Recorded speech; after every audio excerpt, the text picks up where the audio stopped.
Hello everyone, my name is Gina Zhang and I am an IT intern from Information Delivery Department of Helen of Troy, and I'm also a rising senior student from UC San Diego.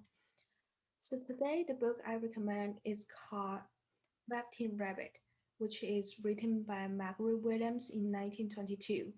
So this book is really classic since it is written a century ago, but it's still very interesting. The reason I recommend it is that it tells us how to treat our toys and what's the definition of real, because relationship can affect each other, not only the toy. So let's begin.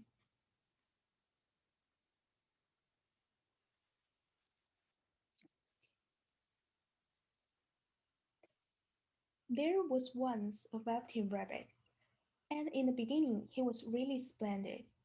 He was fat and bunchy, just as a rabbit should be. His coat was spotted brown and white, and his ears were lined with pink satin. He was naturally shy, and being only made of velveteen, some of the more expensive toys made fun of him. The only one who was kind to him at all was the Skin Horse. He was very wise, for he had seen many expensive toys, and he knew that they were only toys and would never turn into anything else. "What is real?" asked the rabbit one day. "Real isn't how you are made," said the Skin Horse. "It's a thing that happens to you when a child loves you for a long time. By the time you are real, you get loose in the joints and very shabby. But once you're real, you can be ugly, except to people who don't understand." One evening, when the boy was going to bed, he couldn't find the china doll that always slept with him. "Here," his nana said, "take your old bunny."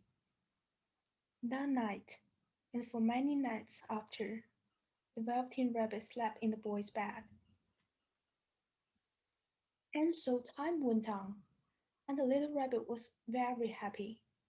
So happy that he never noticed how his beautiful velveteen fur was getting shabbier, and his tail was becoming unsewn.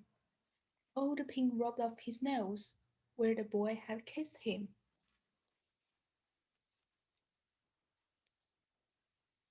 Once, the rabbit was left out after dusk, and Nana had to look for him because the boy couldn't go to sleep unless he was there.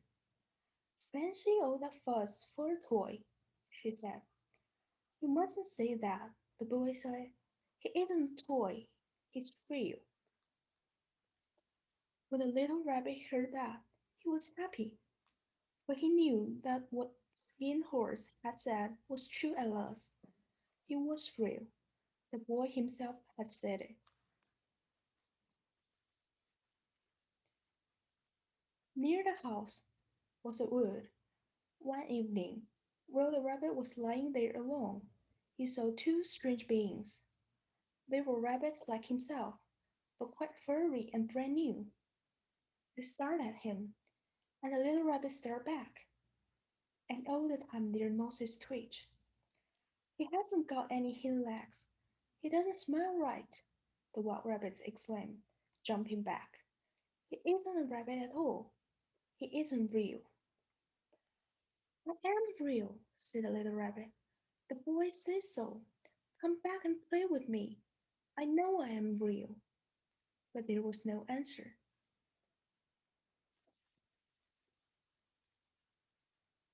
Weeks passed, and the little rabbit grew very old and shabby, but the boy loved him just as much. He loved him so hard that the pink lining of his ears turned gray, and his brown spots faded. And then, one day, the boy was ill. His little body was so hot it burned the rabbit when he held him close. The velveteen rabbit lay there, hidden from sight under the bedclothes, for he was afraid that someone might take him away, and he knew that the boy needed him.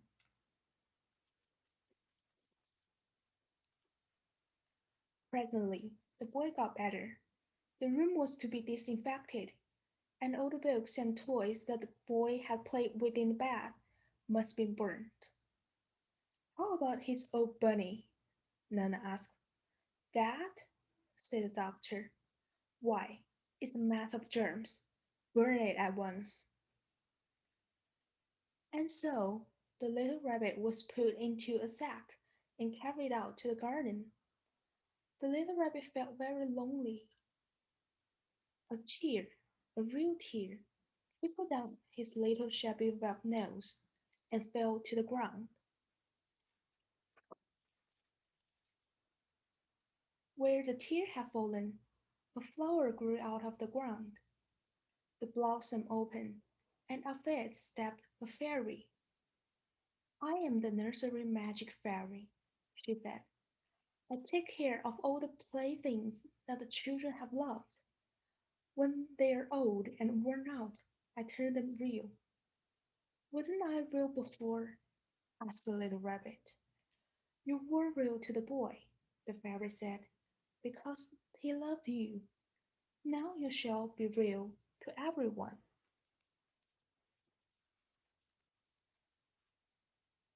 She flew with the little rabbit into the woods, where the wild rabbits danced. I've brought you a new playfellow, the fairy said. You must be very kind to him and teach him all he needs to know in Rabbitland.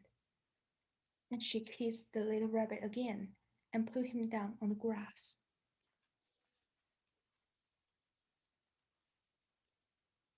But the little rabbit sat quite still for a moment, for he didn't want them to see that he was made all in one piece. He did not know that the fairy had changed him. Just then something tickled his nose, and before he thought what he was doing, he lifted one of his hind legs to scratch it. He actually had hind legs. Instead of dingy velveteen, he had soft and shiny fur. He was a real rabbit at last. The season passed, and in the spring the boy went out to play in the woods, and saw two rabbits. One of them had strange marking under his fur, and the boy thought to himself, why, he looks just like my old bunny. But he never knew that it was his old bunny, come back to look at the child who helped him to be real. Okay, so that's the end of this book. I read a short version of it, and if you are interested in this book, you can find its full version, which contains more plot. And hope you like this book. Thank you.